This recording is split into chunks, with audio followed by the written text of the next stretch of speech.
기생 따위가 감히 나를 가르치려 드느냐? 가르친 적 없습니다, 대감마님. 다만 마음의 귀를 여시라 말씀드렸을 뿐이지요. 기생 따위가 감히 나를 가르치려 드느냐? 조 대감의 고함 소리에 화려한 연회장이 순식간에 얼어붙었습니다. 촛불이 흔들리는 기방, 그곳에서는 한 기생이 당당하게 권력자를 마주하고 있었지요. 항상 건강하시고 구독과 좋아요로 함께 해주세요. 그리고 듣고 계신 지역을 댓글로 남겨주세요. 자, 그럼 오늘 이야기 시작합니다. 때는 조선 숙종 15년 한양에서 가장 화려한 기방 취설로에서 고위 관리들의 연회가 열리고 있었습니다. 그곳에는 한양 제1의 기생으로 소문난 월선이 있었지요. 28살의 월선은 단순히 아름다운 얼굴만 가진 것이 아니었습니다. 시를 짓고 글씨를 쓰고 그림을 그리는 재주가 뛰어났지요. 무엇보다 그녀는 똑똑했습니다. 월선아, 오늘 연회에는 조 대감께서 오신단다. 조심해야 해. 스승인 매화가 걱정스럽게 말했습니다. 매화 언니, 조 대감이 그렇게 무서운 분이십니까? 무섭고 말고. 형조판서라는 높은 벼슬을 가졌지만 그 권력으로 온갖 나쁜 짓을 일삼는 사람이야. 특히 기생들을. 매화의 목소리가 떨렸습니다. 10년 전 매화도 조 대감에게 큰 피해를 입었거든요. 연회가 시작되었습니다. 화려하게 차려입은 관리들이 모여들었고 기생들이 춤과 노래로 흥을 돋웠지요. 조 대감이 입장했습니다. 50평생 권력의 단맛을 본 그의 얼굴에는 오만함이 가득했습니다. 오, 이것이 소문의 월선이로구나. 과연 아름답구나. 조 대감이 월선을 훑어보며 비웃었습니다. 월선은 예의 바르게 절을 올렸지요. 형조판서 대감마님을 뵙게 되어 영광이옵니다. 허허, 입도 곱구나. 자, 술을 따라라. 월선은 우아하게 술을 따랐습니다. 조 대감은 그녀의 손을 잡으려 했지요. 대감마님, 실례가 되옵니다. 월선이 재빨리 손을 빼며 미소 지었습니다. 조 대감의 얼굴이 굳어졌지요. 뭐, 기생 주제에 감히? 소녀는 예약을 아는 기생이옵니다. 손을 잡는 것은 예의가 아니라고 배웠사옵니다. 주변 사람들이 웅성거렸습니다. 아무도 조 대감에게 이렇게 말한 사람이 없었거든요. 허, 이것 봐라. 기생 따위가 나를 가르치려 드느냐? 소녀는 가르치는 것이 아니라 예를 지키는 것뿐이옵니다. 월선의 당당한 태도에 조 대감은 분노했습니다. 좋아, 내가 그렇게 똑똑하다면 내 시 한 수를 지어보거라. 만약 내가 만족하지 못하면 너를 천한 종으로 만들어버리겠다. 연회장이 숨죽였습니다. 조 대감의 위협은 결코 빈말이 아니었거든요. 알겠사옵니다, 대감마님. 주제를 주시옵소서. 주제는 권력이다.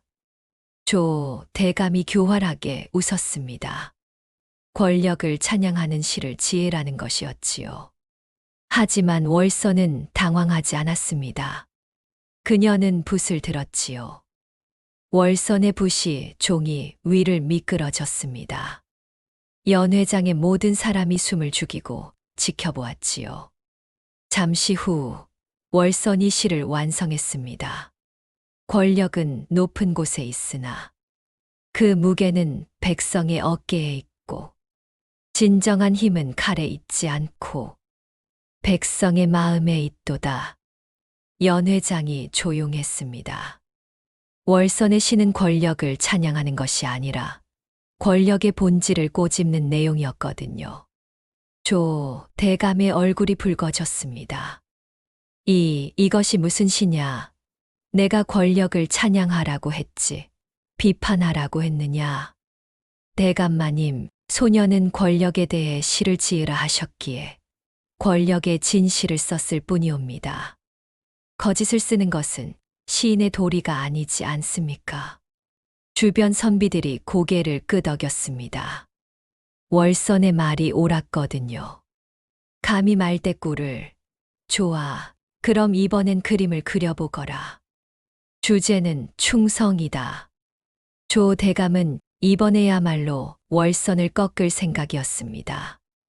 월선은 다시 붓을 들었습니다. 그녀는 한 그루 소나무를 그렸지요. 하지만 그 소나무는 바위 틈에서 자라고 있었고 뿌리는 굳건했습니다. 이것이 충성이옵니다. 진정한 충성은 위에 있는 사람에게 아첨하는 것이 아니라 바른 것을 지키는 것이옵니다. 소나무가 바위 틈에서도 꼿꼿이 서 있듯이 말입니다. 또다시 주변 사람들이 감탄했습니다. 월선의 그림과 해석이 훌륭했거든요. 조 대감은 이를 갈았습니다. 내 인연, 감히 나를 비웃느냐? 바로 그때 연회장 문이 열리며 한 젊은 선비가 들어왔습니다. 무슨 소란입니까? 그는 이 도령이었습니다. 정의감 넘치는 젊은 선비였지요. 아, 이 도령. 잘 왔소. 이 건방진 기생 좀 보시오.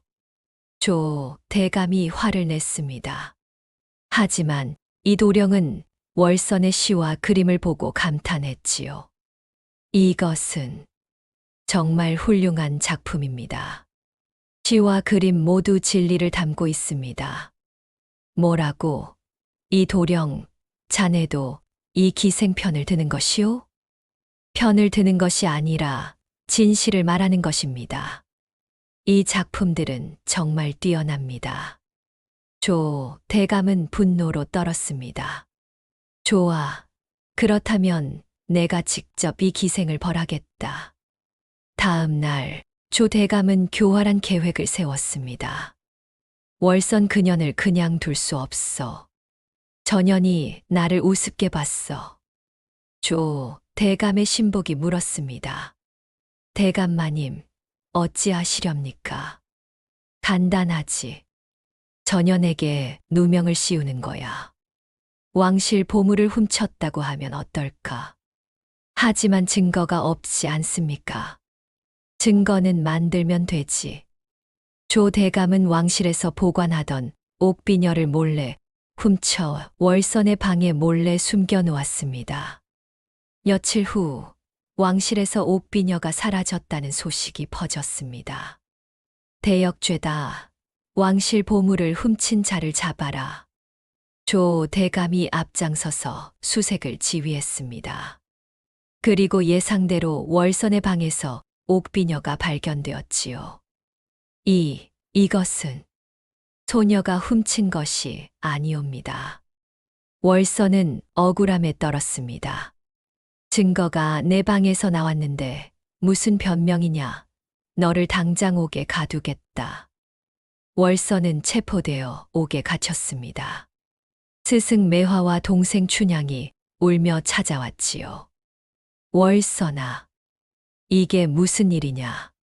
언니, 저는 정말 훔치지 않았어요. 누군가 저를 함정에 빠뜨린 거예요. 조 대감의 짓이 틀림없어. 그자는 10년 전에도 나를. 매화가 눈물을 흘렸습니다. 매화 언니, 무슨 일이 있었던 거예요? 10년 전 나도 조 대감에게 맞섰던 적이 있어. 그때 조 대감은 나에게 억울한 누명을 씌워 기방에서 쫓아냈지. 그래서 나는 평생 그 한을 품고 살아왔어. 월선은 매화의 손을 꼭 잡았습니다. 언니, 걱정 마세요. 제가 반드시 진실을 밝히겠습니다. 하지만 어떻게? 조 대감은 형조판서야. 권력이 막강해. 지혜로 이겨야지요.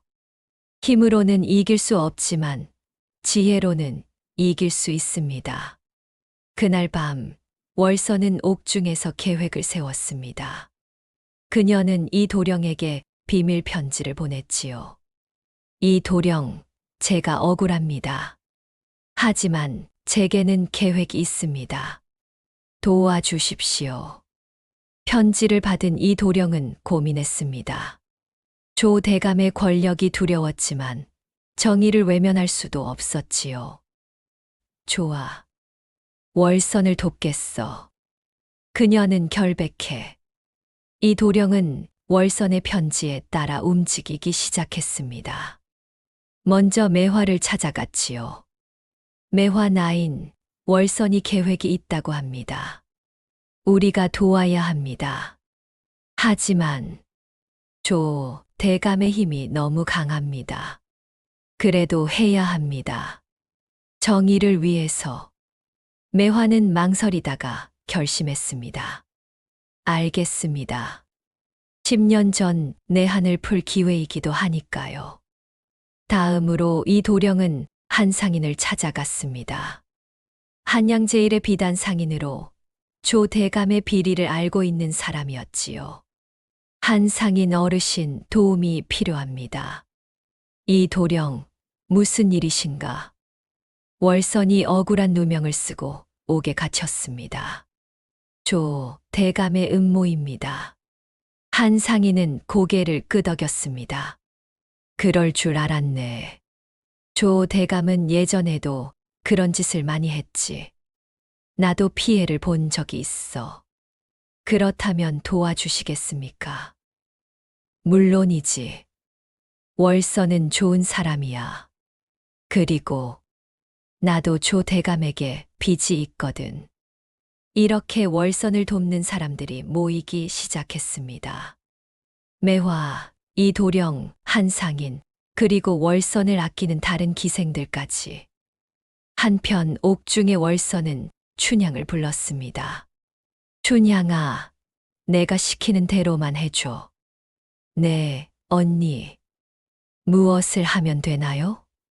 조 대감의 집을 몰래 살펴봐. 그의 서재에 뭔가 증거가 있을 거야. 하지만 언니, 그건 너무 위험해요. 괜찮아. 넌 어려 보이니까 의심받지 않을 거야. 그냥 심부름하는 척하면 돼. 춘향은 두려웠지만 언니를 위해 용기를 냈습니다. 며칠 후 춘향은 조 대감의 집에 물건을 배달하는 척하며 들어갔습니다. 그리고 운 좋게 서재를 살펴볼 기회를 얻었지요. 어머, 이건 서재 한쪽에는 조 대감이 그동안 저지른 비리들이 적힌 장부가 있었습니다. 뇌물 명단, 횡령 기록, 그리고 10년 전 매화를 모함한 내용까지. 춘향은 재빨리 그 장부의 일부를 베껴왔습니다. 언니, 찾았어요. 월선은 춘향이 가져온 정보를 보고 미소 지었습니다. 잘했어, 춘향아. 이제 우리에게도 무기가 생겼어. 드디어 월선의 재판 날이 왔습니다. 조 대감은 확신에 차 있었지요. 오늘 저 건방진 기생을 확실히 벌하겠어. 재판장에는 많은 사람들이 모였습니다. 기생들, 선비들, 상인들까지. 월선, 내가 왕실 옥비녀를 훔친 것이 맞느냐? 아니옵니다. 대감마님. 소녀는 결백하옵니다. 하지만 증거가 내 방에서 나왔지 않느냐? 그것은 누군가 몰래 넣은 것이옵니다. 증거도 없이 그런 말을 하느냐? 증거가 있사옵니다. 월선이 조용히 말했습니다. 재판장이 술렁거렸지요. 무슨 증거를 말하는 것이냐? 옥비녀가 제 방에서 발견되었을 때 저는 이미 닷새 동안 연회에 나가지 않았사옵니다. 그 증인들이 여기 계십니다. 월선이 가리키자 여러 명의 기생과 기방 주인이 나섰습니다. 맞습니다. 월선은 몸이 안 좋아서 닷새 동안 방에만 있었습니다. 저희가 모두 봤습니다. 그렇다면 누군가 그 닷새 사이에 옥비녀를 몰래 넣은 것이 아니겠습니까? 조 대감이 당황했습니다. 그것은. 그리고 한 가지 더 의문이 있사옵니다. 왕실 옥비녀는 매우 귀한 것이라 왕실 창고에 엄중히 보관되어 있다고 들었사옵니다. 그런데 어떻게 그것이 사라질 수 있었을까요? 그것은 내가 훔쳤기 때문이지. 하지만 소녀는 왕실 창고에 출입할 권한이 없사옵니다. 출입할 수 있는 사람은 오직 고위 관리뿐이라고 알고 있습니다. 재판장이 더 술렁거렸습니다. 월선의 논리가 맞았거든요. 바로 그때 이 도령이 나섰습니다. 대감마님, 제가 조사한 바에 따르면 옥비녀가 사라진 날 왕실 창고에 출입한 사람은 단 한 명뿐이었습니다. 누구냐? 조 대감이십니다. 재판장이 발칵 뒤집혔습니다. 뭐라고? 이 도령, 지금 무슨 헛소리를 하는 것이냐? 조 대감이 고함쳤습니다. 헛소리가 아닙니다. 왕실 창고 기록을 확인해 보십시오.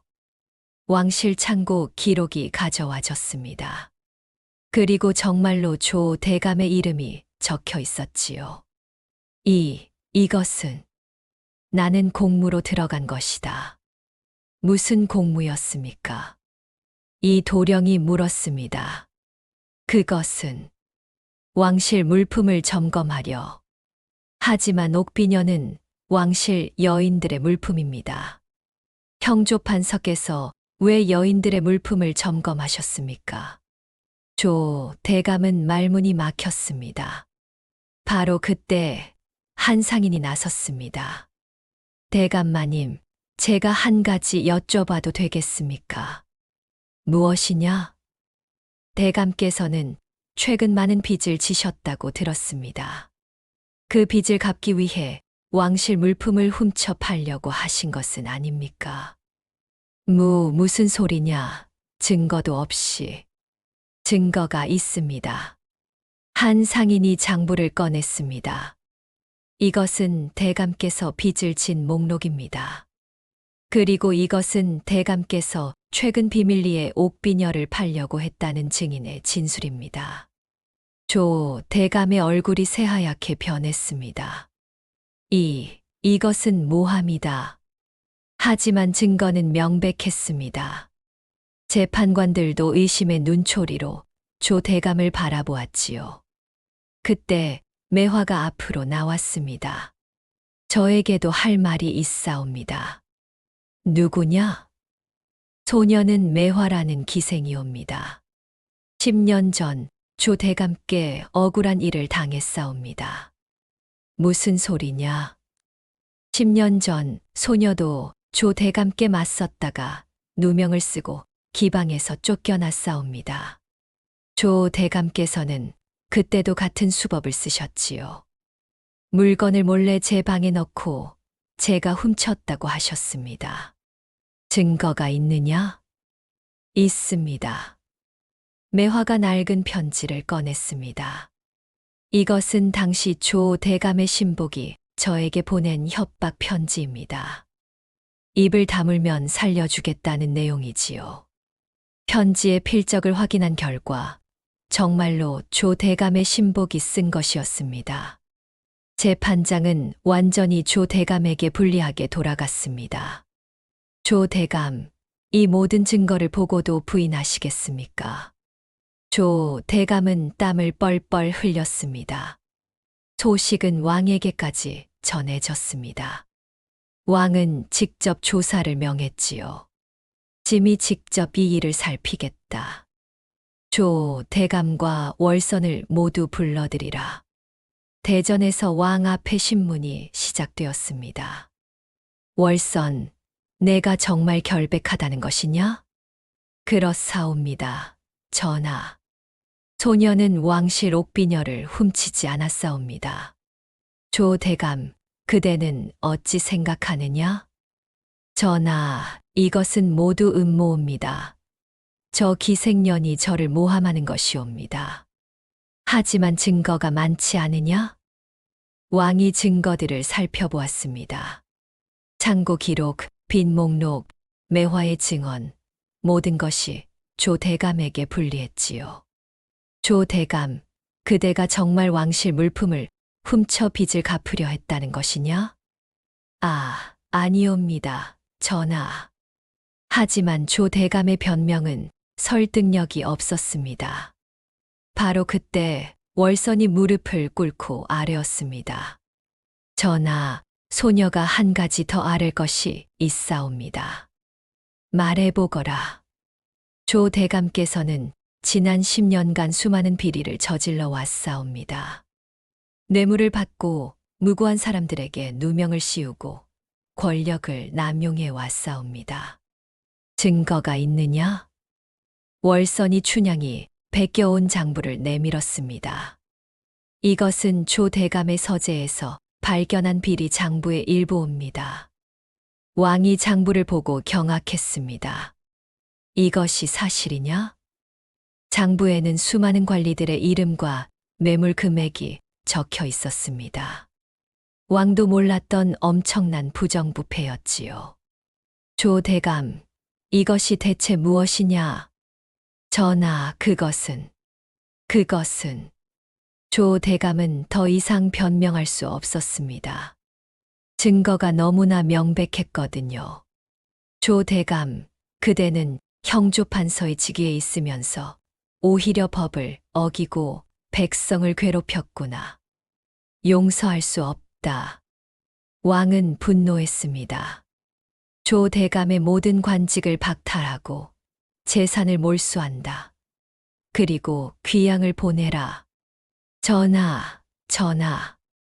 조 대감이 울부짖었지만 소용없었습니다. 재판이 끝난 후 왕은 월선을 불렀습니다. 월선, 내가 정말 대단하구나. 어떻게 그 모든 증거를 모았느냐? 전하, 소녀 혼자 한 것이 아니옵니다. 많은 분들이 도와주셨습니다. 누가 도와주었느냐? 매화 언니, 이도령, 한상인 어르신, 그리고 소녀를 아끼는 많은 분들이 함께 해주셨사옵니다. 왕은 감탄했습니다. 그대는 단순히 아름다운 기생이 아니라 지혜로운 사람이로구나. 과찬이옵니다, 전하. 그대에게 상을 내리고 싶다. 무엇을 원하느냐? 월선은 잠시 생각하다가 말했습니다. 전하, 소녀는 자유를 원하옵니다. 자유? 그렇사옵니다. 기생의 신분에서 벗어나 자유로운 사람으로 살고 싶사옵니다. 왕은 고개를 끄덕였습니다. 좋다. 오늘부터 너는 자유인이다. 그리고 내가 원한다면 궁중에서 일할 수도 있다. 감사하옵니다, 전하. 하지만 소녀는 궁중보다는 백성들 곁에서 살고 싶사옵니다. 그렇다면 무엇을 하고 싶으냐? 소녀는 아이들을 가르치고 싶사옵니다. 특히 가난하고 배우지 못한 아이들에게 글과 그림을 가르쳐 주고 싶사옵니다. 왕은 크게 감동했습니다. 훌륭하다. 그렇다면 내가 서당을 세워주겠다. 내가 원하는 대로 아이들을 가르쳐라. 황송하옵니다, 전하. 몇 달 후 한양에 새로운 서당이 문을 열었습니다. 지혜당이라는 이름의 서당이었지요. 월선은 그곳에서 아이들을 가르치기 시작했습니다. 양반집 아이들뿐만 아니라 평민과 천민의 아이들도 모두 받아들였지요. 아이들아, 잘 들어라. 진정한 힘은 주먹이나 권력에 있지 않다. 지혜에 있단다. 선생님, 지혜가 뭐예요? 한 아이가 물었습니다. 지혜란 옳은 것을 알고 그것을 실천하는 힘이란다. 그리고 어려운 문제를 영리하게 해결하는 능력이지. 월선은 자신의 경험을 이야기해 주었습니다. 선생님도 예전에 나쁜 사람에게 억울한 누명을 쓴 적이 있단다. 하지만 선생님은 힘으로 싸우지 않고 지혜로 이겼지.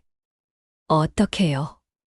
증거를 모으고 진실을 밝히고 많은 사람들의 도움을 받았단다. 혼자서는 할 수 없었어. 함께 했기 때문에 가능했지.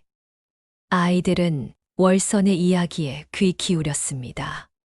한편 이 도령은 월선을 자주 찾아왔습니다. 월선, 정말 훌륭한 일을 하고 계시는군요. 이 도령 도와주셔서 감사합니다. 도령님이 없었다면 불가능했을 것입니다. 아닙니다. 모두 월선의 지혜 덕분입니다. 두 사람은 서로를 바라보며 미소 지었습니다. 매화도 서당을 도왔습니다. 월선아, 고맙구나. 내 덕분에 내 10년 한도 풀렸어. 언니도 함께 아이들을 가르쳐 주세요. 언니의 경험이 아이들에게 큰 도움이 될 거예요. 그래, 그렇게 하마. 춘향도 서당에서 일했습니다. 언니, 저도 아이들을 가르치고 싶어요. 물론이지, 춘향아. 너도 훌륭한 선생님이 될 거야. 1년 후 지혜당은 한양에서 가장 유명한 서당이 되었습니다. 수많은 아이들이 그곳에서 배웠지요. 어느 날 왕이 직접 서당을 방문했습니다. 월선, 그대가 이룬 일이 정말 대단하구나. 과찬이옵니다, 전하. 소녀는 그저 배운 것을 나누고 있을 뿐이옵니다. 이 아이들이 자라서 나라의 기둥이 되겠구나. 그렇기를 바라옵니다, 전하. 왕은 아이들을 바라보며 흐뭇해했습니다. 월선, 그대에게 묻고 싶은 것이 있다. 조 대감 같은 권력자를 어떻게 이길 수 있었느냐? 전하, 소녀는 힘으로 이긴 것이 아니라 지혜로 이겼사옵니다. 지혜라. 그렇사옵니다. 그리고 혼자가 아니라 함께 했기에 가능했사옵니다. 진실은 언젠가 밝혀지고 정의는 반드시 승리한다는 것을 믿었사옵니다. 왕은 깊이 고개를 끄덕였습니다. 그대의 말이 옳다. 진정한 힘은 지혜에서 나오는구나. 세월이 흘러 지혜당에서 배운 아이들은 훌륭한 사람들로 자랐습니다. 어떤 이는 선비가 되었고, 어떤 이는 상인이 되었고, 어떤 이는 장인이 되었지요. 하지만 그들 모두는 한 가지를 기억했습니다. 월선 선생님이 가르쳐준 지혜였지요. 진정한 힘은 주먹이나 칼이 아니라 지혜에 있다. 그리고 혼자보다는 함께 할 때 더 강하다. 월선은 평생 아이들을 가르치며 살았습니다. 그녀는 더 이상 기생이 아니었습니다. 존경받는 선생님이었지요. 이 도령과 월선은 결혼했고 행복한 가정을 꾸렸습니다. 매화와 춘향도 서당에서 함께 일하며 보람찬 삶을 살았지요. 조 대감은 귀양지에서 쓸쓸히 생을 마감했습니다. 그는 죽는 순간까지 자신의 어리석음을 후회했다고 합니다. 내가 너무 교만했구나. 지혜로운 사람을 얕잡아 본 것이 내 실수였어. 한편 왕은 월선의 이야기를 후세에 전하라고 명했습니다. 이 이야기는 모든 백성들이 알아야 한다. 힘이 아니라 지혜로 정의를 실현한 한 여인의 이야기를. 오늘의 이야기가 당신의 마음에 작은 울림을 드렸다면 구독과 좋아요로 응원해 주시면 감사하겠습니다. 그리고 댓글로 당신의 생각을 나눠주신다면 더없이 기쁠 것입니다. 세상을 살다 보면 부당한 권력에 맞서야 할 때가 있습니다. 하지만 힘으로 싸워서는 이길 수 없을 때도 많지요. 그럴 때 필요한 것이 바로 지혜입니다. 월선처럼 똑똑하게 생각하고 증거를 모으고 함께할 사람들을 찾는다면 약자도 강자를 이길 수 있습니다. 진정한 힘은 주먹이 아니라 머리에 있습니다. 그리고 기억하십시오. 혼자서는 어려운 일도 함께하면 가능합니다. 월선이 이길 수 있었던 것은 매화, 이도령, 한상인, 그리고 많은 사람들이 함께 했기 때문입니다. 당신의 오늘이 인생 최고의 하루가 되길 응원하겠습니다.